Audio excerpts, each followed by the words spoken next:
The crystal ballroom of the Rosewood Hotel sparkled with 1,000 points of light, each crystal chandelier casting rainbow prisms across the faces of elegantly dressed guests. I stood in the shadows near the entrance, watching the scene unfold before me like some bizarre theater production. The bride, my sister Olivia, floated through the crowd in her designer wedding gown, accepting congratulations with practiced grace. Our parents, George and Margaret Wilson, followed in her wake like proud satellites, their faces glowing with the kind of joy they'd never shown for me. "Just sign here, Ms. Martinez," the wedding coordinator whispered, extending a tablet with the final payment authorization for the venue. I suppressed a smile at the false name I'd used to purchase the Rosewood Hotel chain 3 years ago. If only they knew that Elena Martinez, the mysterious hotel magnate, was actually Elena Wilson, the daughter they declared dead a decade ago. I scrawled my signature and handed back the tablet, adjusting the elegant mask that covered the upper half of my face. The masquerade theme had been Olivia's idea, though I doubted she realized how perfectly it served my purpose. Behind their own masks, not even my parents recognized the daughter they'd erased. The ceremony was beautiful, I murmured to the coordinator, my voice carrying the slight Spanish accent I'd cultivated for my Elena Martinez persona. "Your staff has done an excellent job." She beamed at the praise, unaware that I signed her paychecks. "Thank you, Ms. Martinez. We're so honored you came personally to oversee the Wilson wedding. They're one of Boston's most prominent families, you know." I knew all too well. The Wilsons had been Boston aristocracy for generations, their shipping empire dating back to the 1800s.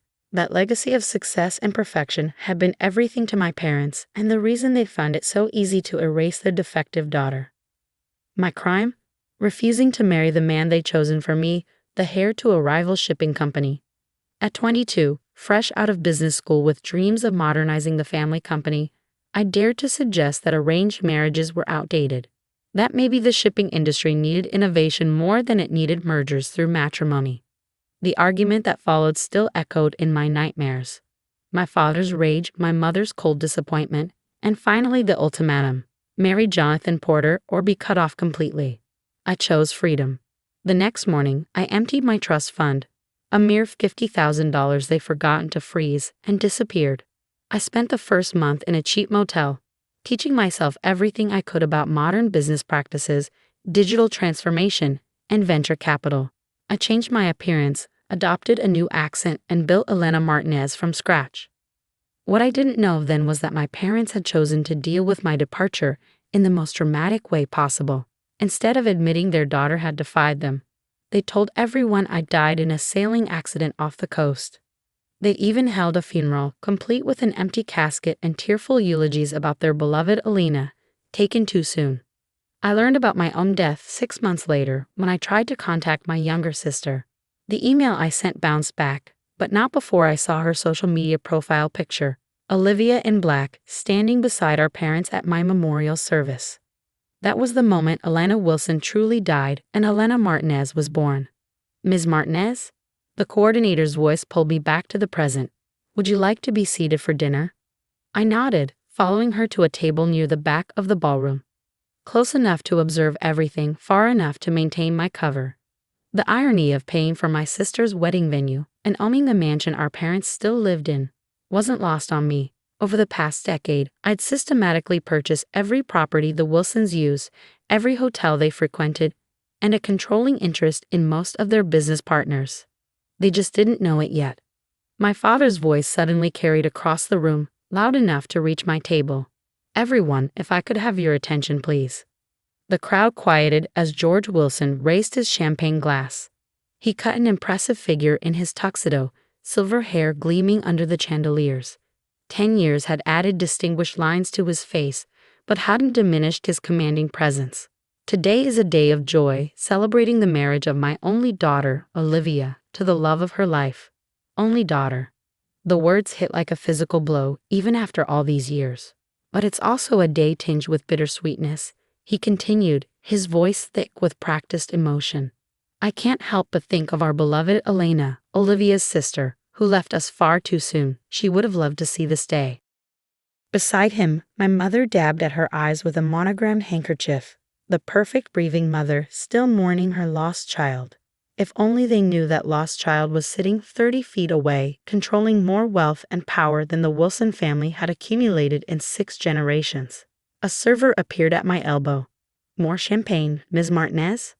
I accepted the glass, using the moment to collect myself.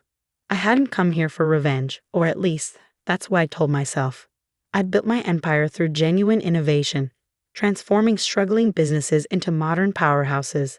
The fact that I now controlled most of my family's business interests was just convenient.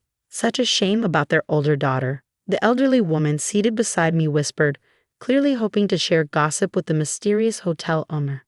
"The poor girl died in a sailing accident. They say she was quite troubled before the end, defying her parents, refusing a brilliant marriage match. Some even whispered she might have, you know." She made a vague gesture. "Done it on purpose." My fingers tightened around the champagne flute. Of course they'd implied my death was suicide. It fit their narrative of the rebellious daughter who couldn't handle the pressure of their expectations. Better than admitting the truth, that I'd chosen freedom over their suffocating control. The sound of clinking glass drew everyone's attention. Olivia had stood to make her own speech, her new husband beaming beside her. My little sister had grown into a stunning woman, though her beauty had a brittle quality that reminded me of our mother. "Thank you all for being here today," she began, her voice carrying the same finishing school polish I'd once been forced to learn. "As Father said, this day is perfect in almost every way. The only thing missing is my dear sister Elena." I took a slow sip of champagne, watching her performance. Elena was more than my big sister. She was my best friend, my protector, my role model. Olivia's voice wavered perfectly. "When we were little, she used to tell me that anything was possible if you were brave enough to chase your dreams. I just wish," she paused for dramatic effect, "I just wish she could see that I finally found my dream." The crowd murmured sympathetically. I fought the urge to laugh. Olivia had been 12 when I left, old enough to understand exactly what our parents had done. She'd chosen their side, happily stepping into the role of perfect only daughter. The sister who'd supposedly been her best friend hadn't even rated a phone call to warn me about my impending death. As dinner was served, I found myself studying the head table. My parents sat there with Olivia and her new husband, along with his equally wealthy family. They looked like something out of a society magazine. Perfectly groomed, perfectly poised, perfectly false. 10 years ago, their perfect facade had crushed me. Now I saw them clearly, small people desperately clinging to outdated power, unaware that the world had changed around them. The shipping industry they dominated for generations was transforming, and they hadn't adapted. Their empire was crumbling, propped up only by the secret investments I'd made through shell companies. "Ms. Martinez?"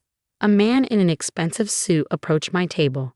I recognized him as James Porter, my almost father-in-law, though he aged considerably. "I hope you're enjoying the evening. I must say, we were surprised and honored when we heard you'd be attending personally." I smiled behind my mask. "I make it a point to oversee special events at my flagship properties, Mr. Porter, especially for such distinguished families." He preened at the compliment. "Yes, well, the Wilsons and Porters have been pillars of Boston society for generations. Though I must admit, recent years have been challenging." "Oh." I kept my tone merely polite, though I knew exactly how challenging things had been for both families. My companies had slowly acquired controlling interests in their major shipping routes, modernizing operations and squeezing their profit margins. "The industry isn't what it used to be," he said, sighing heavily. "These tech startups, these modern logistics companies, they're disrupting everything. Why, just last month we lost our biggest client to some upstart called Phoenix Maritime." I managed not to smile. Phoenix Maritime was one of my first acquisitions, transformed from a failing local shipper into a digital logistics powerhouse. "Progress can be difficult to navigate," I offered diplomatically. "Progress," he scoffed. "In my day, business was built on relationships, on family connections. Did you know my son was supposed to marry George Wilson's older daughter? Now that would have been a merger worth celebrating. But the girl had other ideas." He shook his head. "Tragic. What happened to her? Though perhaps for the best, given her rebellious nature." The crystal flute in my hand threatened to shatter under my grip. Before I could respond, a commotion at the head table drew everyone's attention. My mother had stood up suddenly, swaying slightly, Apparently the champagne had flowed too freely. I simply must say, she announced, her voice carrying that peculiar precision of the elegantly drunk. How wonderful it is to see all our dear friends here, especially those who supported us after we lost our Elena. I sat perfectly still, watching the train wreck unfold. Such a difficult time, she continued, dabbing at her eyes. Having to tell everyone that our daughter, that she, well, the shame of it all. But we preserved the family name, didn't we, George? We gave her a proper send-off, even if she didn't deserve. Margaret. My father's voice cut through her rambling like a steel blade. Perhaps you should sit down. But the champagne had loosened something in my mother's perfect facade. Oh, but darling, I simply must tell Ms. Martinez what an honor it is to have her here. Such a successful woman, and self-made at that. Nothing at all like our poor Elena, who thought she could reject her family obligations and succeed on her own. She laughed, the sound brittle as breaking glass. As if a Wilson could ever survive without family connections. Why ever she didn't even make it a month before. That's enough. My father stood, his face flushed with anger. Margaret, you're making a scene. The ballroom had gone silent, hundreds of guests watching my mother's meltdown with horrified fascination. Olivia was hiding her face in her hands, her new husband patting her shoulder awkwardly.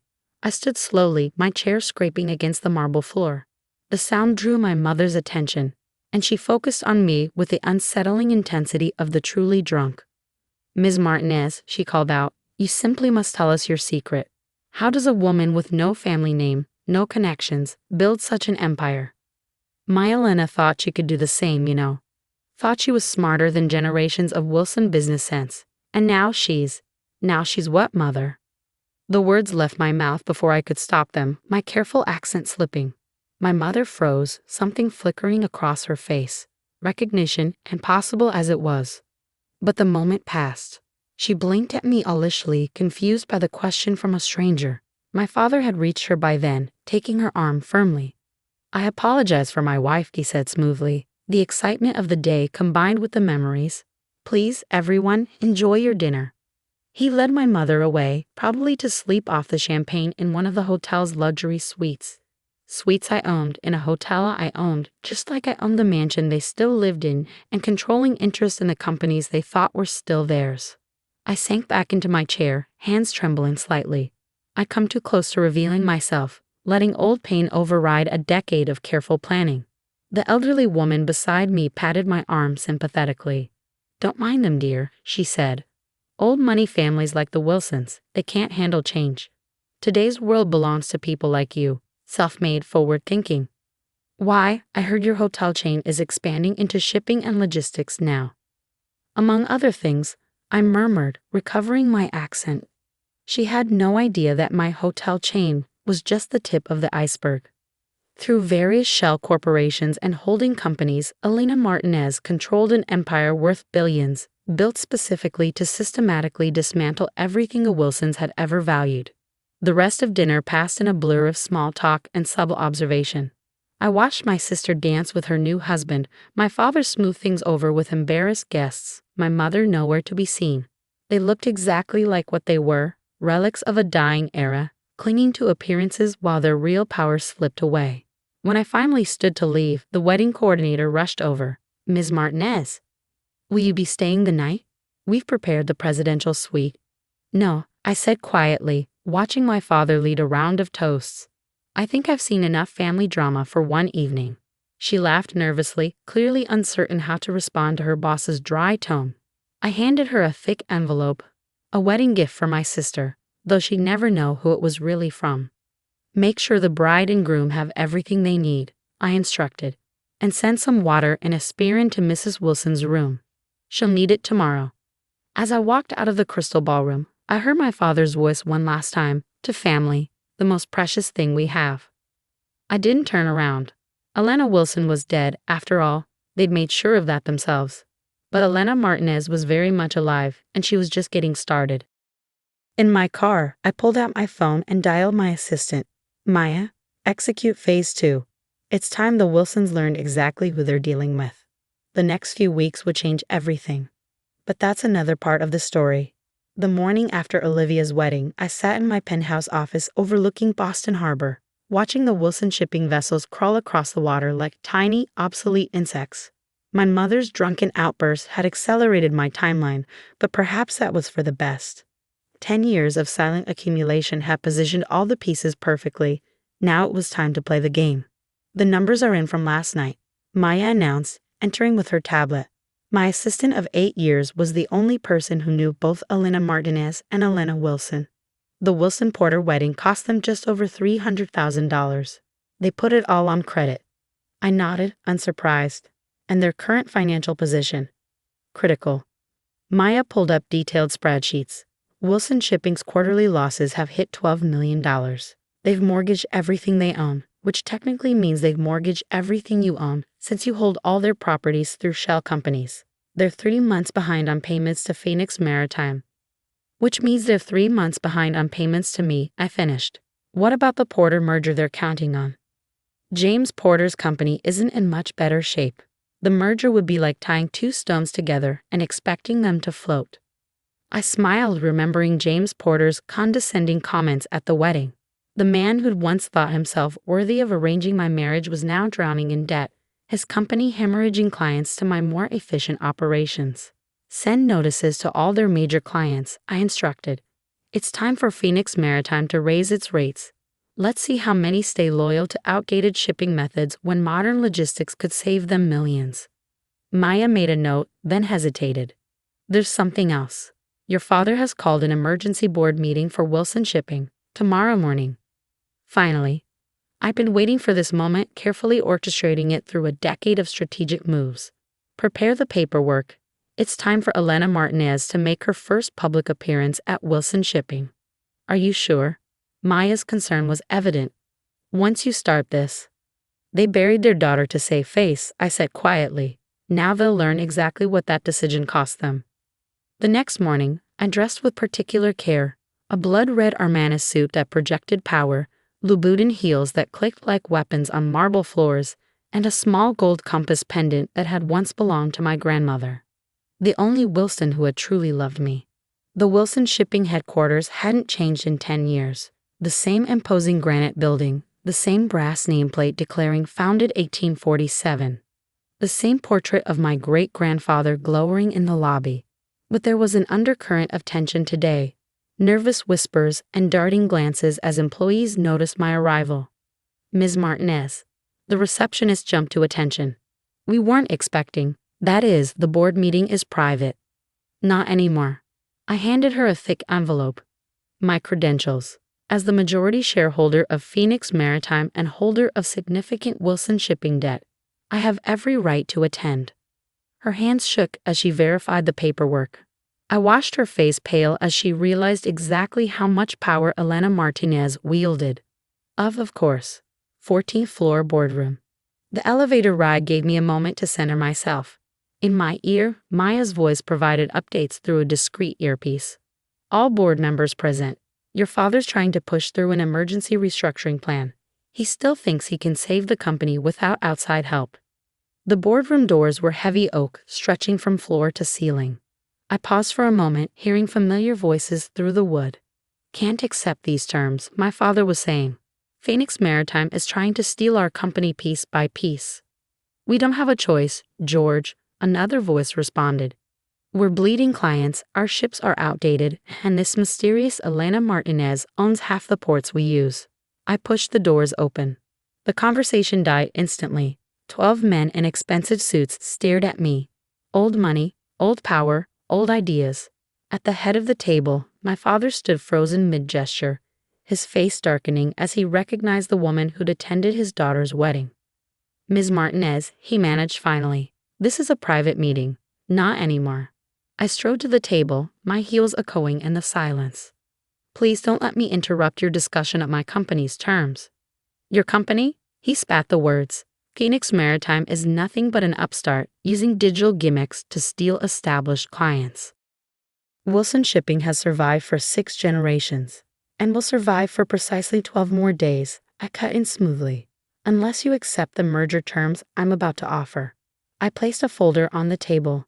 Inside was the culmination of 10 years' work. Documents proving my ownership of their buildings, their warehouses, their homes. Evidence of their mounting debts, their failed modernization attempts, their desperate efforts to maintain appearances while their empire crumbled. "This is impossible," my father whispered, flipping through pages. "These properties, our house, the hotel chain, all belong to me," I confirmed, "along with controlling interest in most of your remaining clients' companies.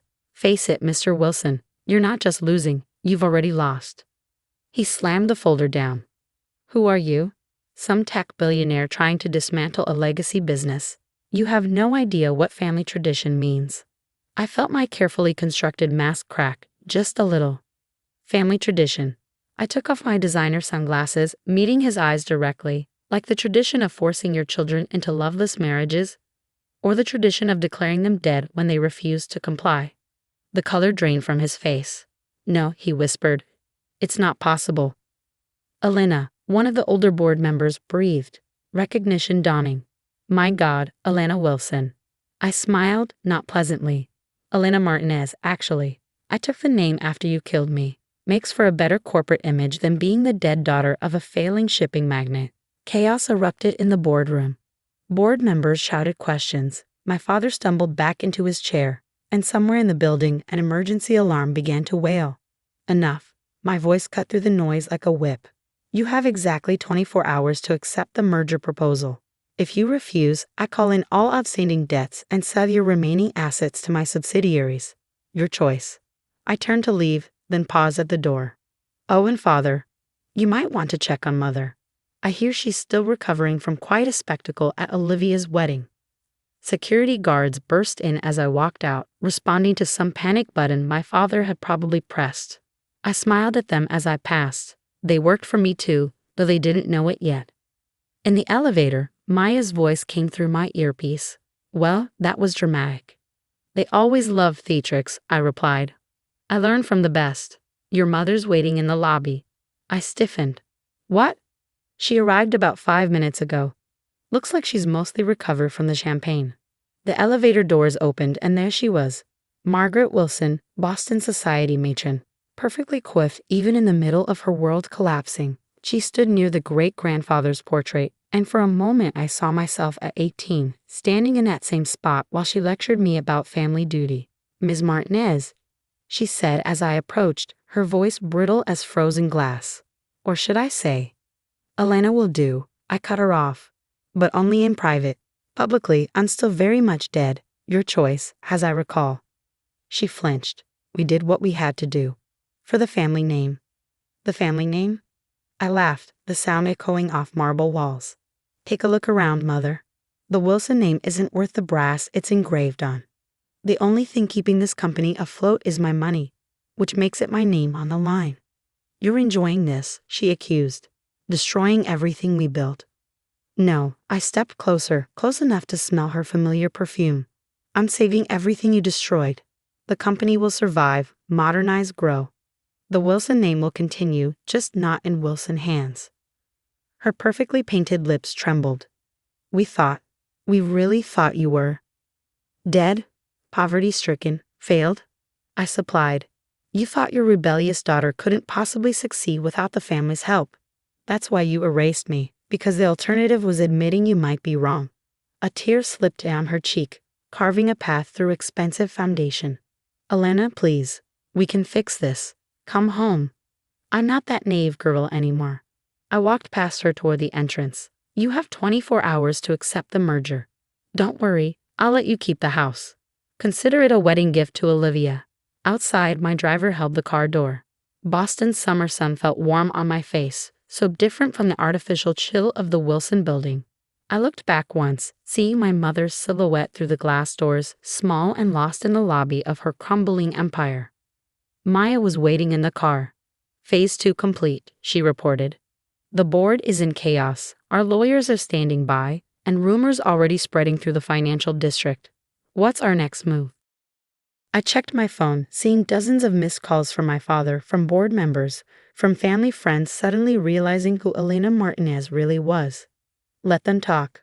Let them panic. The next 24 hours would determine the fate of everything they built, and everything I'd built to replace it. Now, I said, we wait, and then we show them exactly what the dead daughter can do. The next phase would change everything. But that's another part of the story. The 24 hours I'd given the Wilson Shipping Board felt like the longest of my life. I spent them in my penthouse office, watching the sun set and rise again over Boston Harbor while my phone lit up with increasingly desperate messages. From my father, "We need to talk. This isn't the way." From various board members, "Let's discuss terms privately." From family friends, "Elena, darling, we never believed." From Olivia, surprisingly, "Is it really you?" I answered none of them. Instead, I focused on the final pieces of my plan, making sure every detail was perfect. The media had already caught wind of the story. Boston's supposedly dead heiress returning as a billionaire CEO to take over her family's company. The headlines wrote themselves. The Wall Street Journal is on line 1, Maya announced, entering with fresh coffee. They want an exclusive. Not yet. I took the coffee, breathing in its familiar comfort. Let them speculate for now. The real story comes after the board's decision. And if they refuse the merger?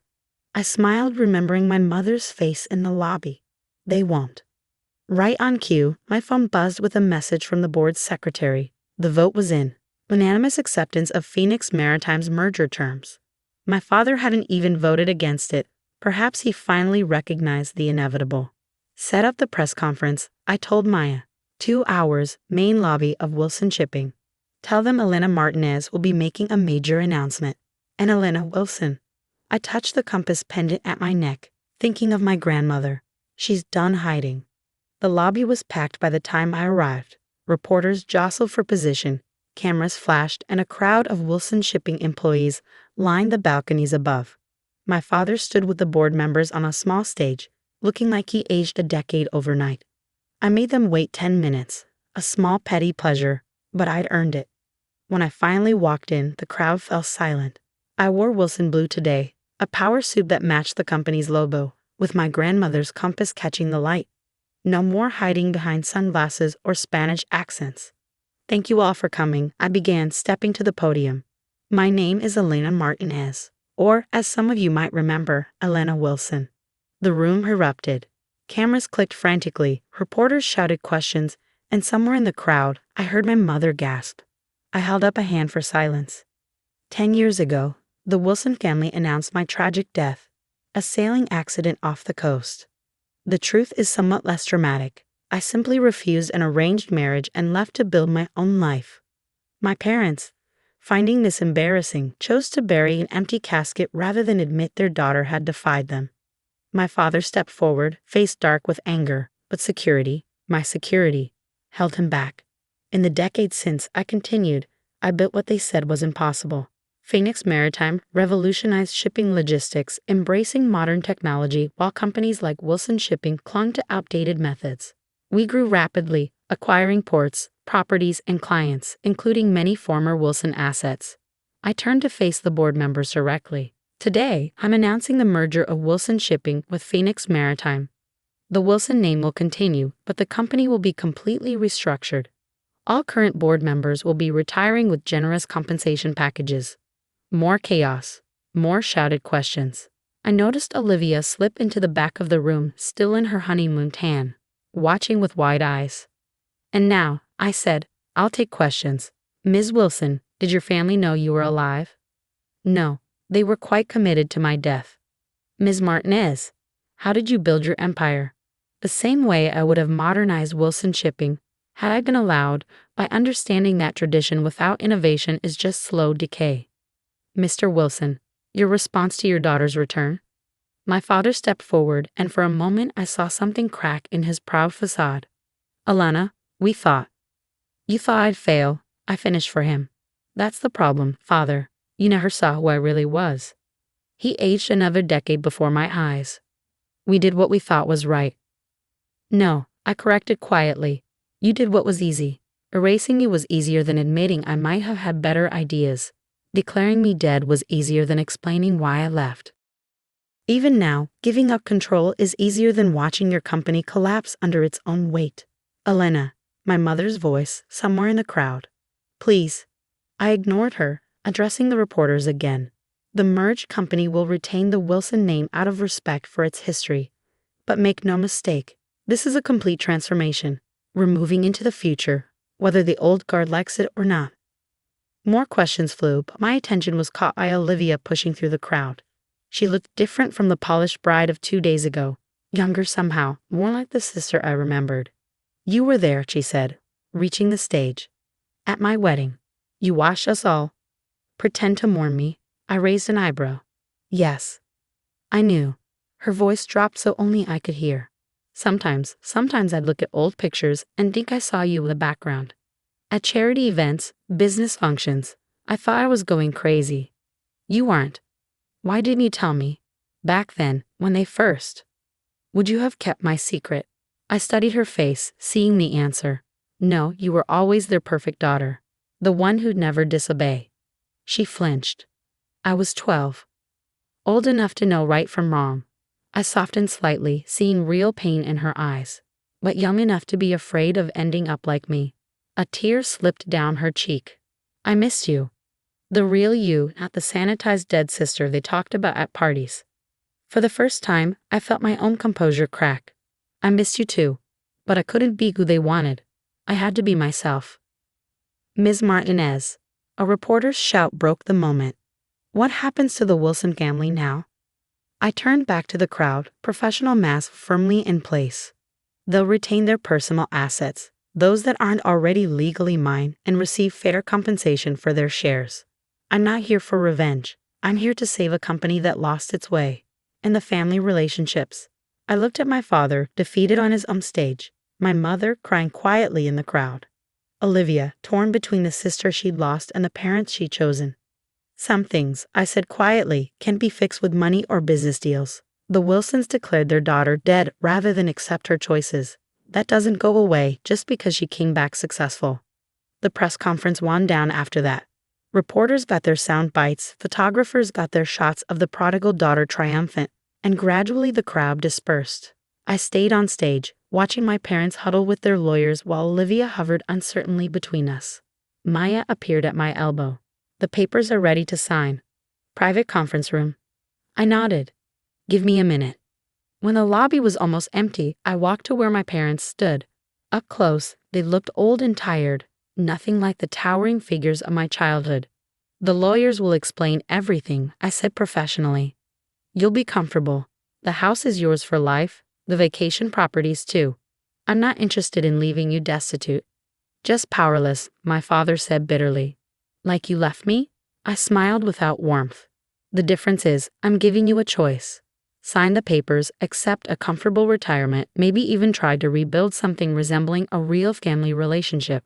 Or fight me, lose everything, and prove that pride really is more important than blood. My mother reached for my hand. I let her take it, feeling her expensive rings press into my palm. We thought we were protecting you, she whispered. The business world, it's so hard for women. I pulled away. I know exactly how hard it is. I succeeded not because of the Wilson name, but because you forced me to fight without it. Olivia stepped forward. Elena, what about me? You're my sister, I said simply. My door is open when you're ready to know me as I am, not who they wanted me to be. I turned to go, then paused. Oh, and mother. The next time you're drunk at a party in my hotel, try not to brag about how you erased your daughter. It's bad for both our reputations. The paperwork took less than an hour. Signatures were scratched, hands were shaken, and just like that, Wilson Shipping belonged to the daughter they'd buried. The company would keep its name but nothing else. New board, new methods, new future. Later that night, I stood in my office watching the Wilson ships in the harbor. Soon they'd be repainted with the Phoenix Maritime logo, upgraded with modern technology, integrated into my larger transportation network. The Wilson legacy would live on, just not in the way my parents had imagined. Maya brought a bottle of champagne. To the merger. To the truth, I corrected, taking a glass. Sometimes it takes a death to bring it to life. Your sister's been calling, she said carefully, and your grandmother's compass. I touched the pendant. Grandma knew. She left me this compass the day before I disappeared, said sometimes the right path isn't the easy one. Smart woman. She would have loved seeing this. I sipped the champagne, remembering. She always said the Wilson pride would sink us faster than any storm. My phone buzzed. Olivia again. This time I answered. Can we talk? She asked quietly, Really talked, just us? I looked out at the harbor where the Wilson ships floated in darkness. Come over. It's time you saw who your sister really is. After I hung up, I asked Maya to order dinner for two. It would be a long night of explanations, of bridging the gap between the sister who died and the woman who rose from those ashes. But maybe, just maybe, something good could come from all this. I wasn't Elena Wilson anymore. That girl had died exactly as her parents claimed. But Elena Martinez was stronger, successful beyond their wildest fears, and finally, absolutely free. The merger would save their company. The money would save their lifestyle. But the truth, that would save me. And in the end, that's what this story was really about. Not revenge, not money, not even family. It was about a girl who had to die to become who she was always meant to be. I raised my glass to the dark harbor. To Elena Wilson, I whispered, "May she rest in peace." Then I turned away from the window and went to meet my sister, ready to begin whatever came next.